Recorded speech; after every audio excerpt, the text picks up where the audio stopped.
Today, we'll unpack the wildest UFO stories ever shared on the Joe Rogan Experience. Do you hear about that fucking object that's hurtling towards Earth at like 130,000 miles an hour? No, that might solve all our problems. Some intergalactic object that's hurt. There's this guy, Avi Loeb. He's a professor at Harvard that believes it might be an alien probe. Wow. And he was talking about the odds of this thing being in the trajectory that it is, entering into our solar system in a direct path with Earth. The odds are extremely low. And at the place where it's doing it, it's when the Earth is the opposite side of the sun, so it's coming from behind the sun. And it's so it makes it difficult to detect. And that this object is in a direct line to come to Earth in 2027. Do they have a trajectory of where it's going to land? I don't think they totally know that yet. I think they're trying to calculate whether or not it's actually going to hit Earth or come near Earth or pass by Earth or what it, what it is. Like why do they think it's an alien satellite or whatever? Well, there's this guy, Avi Loeb, this professor that I'm discussing. He also had an analysis of another object that passed by Earth a few years back that they named, and they said that this thing had a very bizarre metallic sort of a look to it that he did not think, based on the shape of it and the way it was traveling, that it was natural. So he thought that that could have been some sort of an alien craft as well. I don't know. It's too fun. It's too fun. But as it gets closer, we could probably decipher. Scientists give chilling update on mysterious interstellar object racing through our solar system as they warn it's even bigger than we thought. Provide a chilling update on a mysterious interstellar object that's racing through our solar system. Using data from the Vera C. Rubin Observatory, experts have revealed just how big the object dubbed 31 Atlas really is. According to their analysis, the object measures roughly 7 miles in diameter. Holy fuck.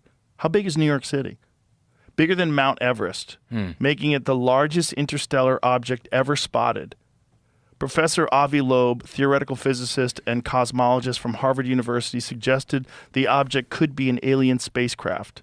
However, not everyone is convinced. Chris Lintott, an astronomer at the University of Oxford, told Live Science any suggestion that it's artificial is nonsense on stilts.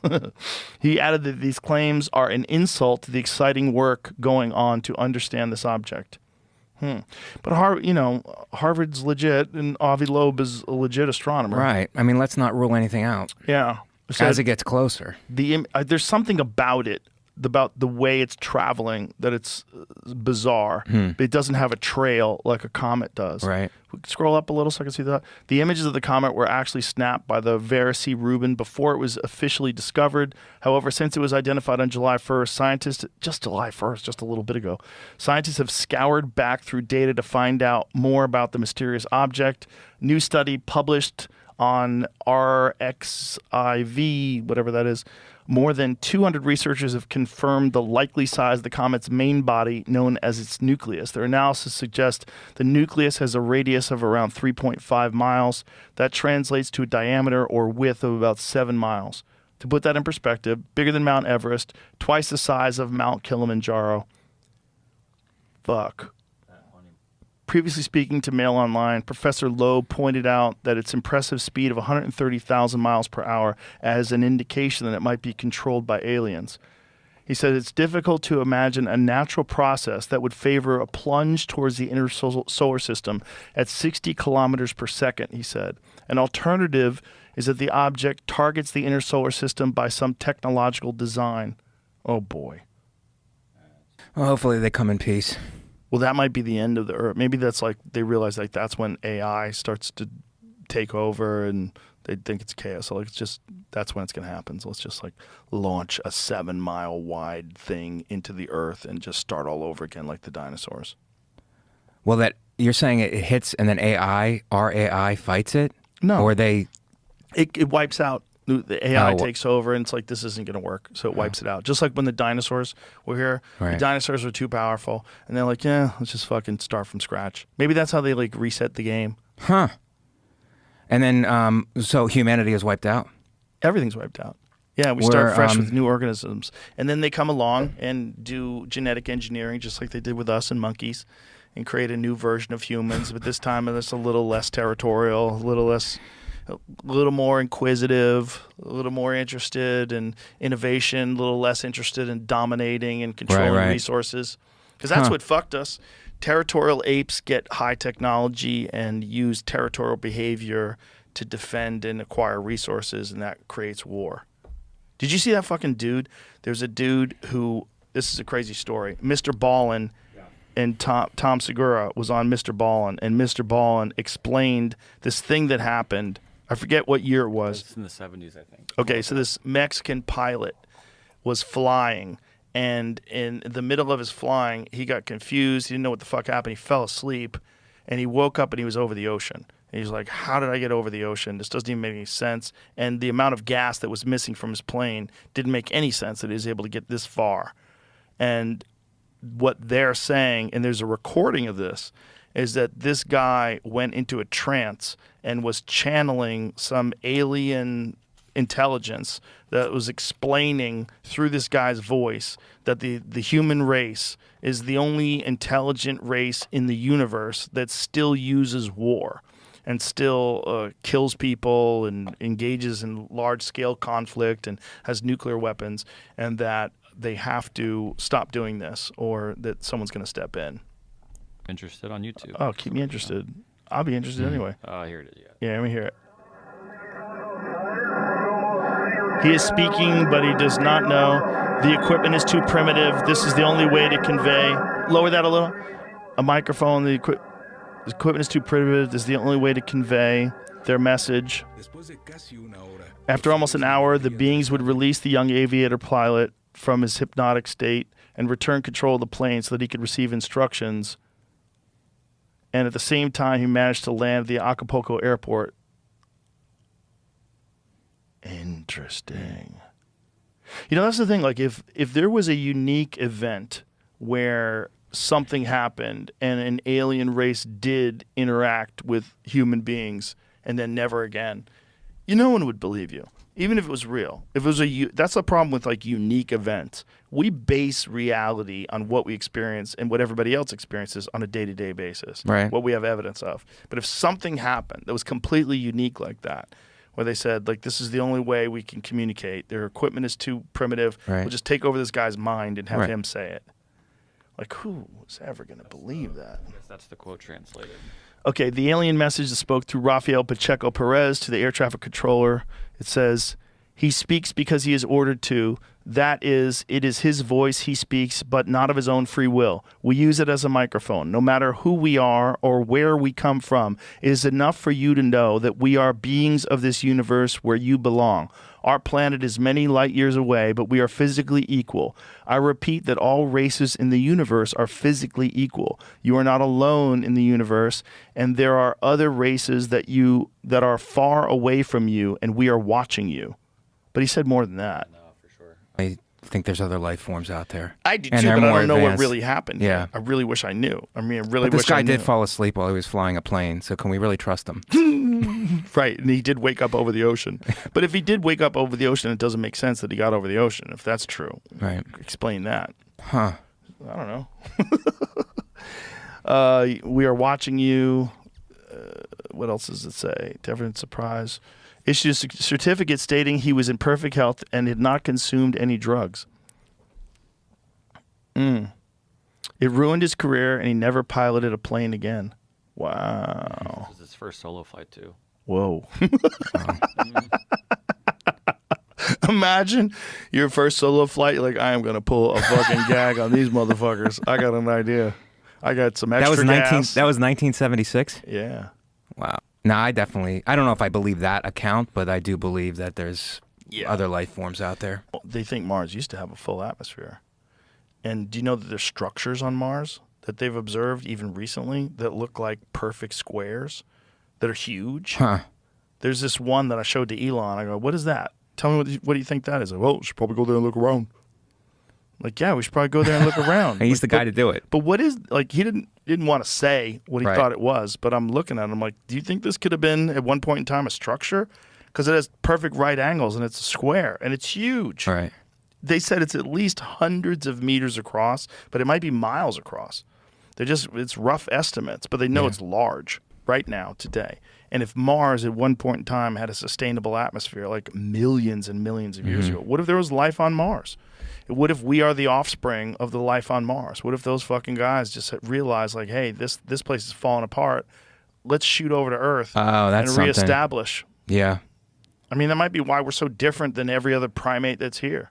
Could this be possible? It's like there's fucking so much knows? we don't know, and we have such a limited scope with our human minds to even comprehend stuff. So it's like, I don't know. If you're hooked by these UFO encounters, tap subscribe now. The next half dives into ancient sightings, secret materials, and the stories even believers struggle to explain.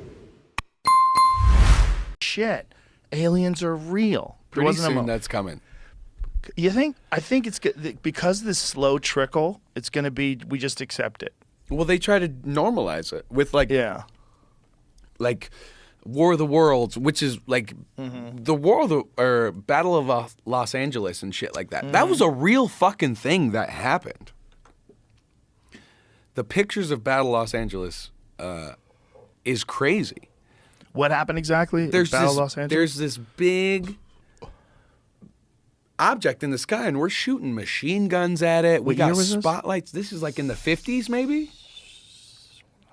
I remember seeing it. There's this photo. Look at this shit. Wow. So we're putting fucking rounds on this fucking thing. Spotlights on this thing in the sky. Look at the rounds.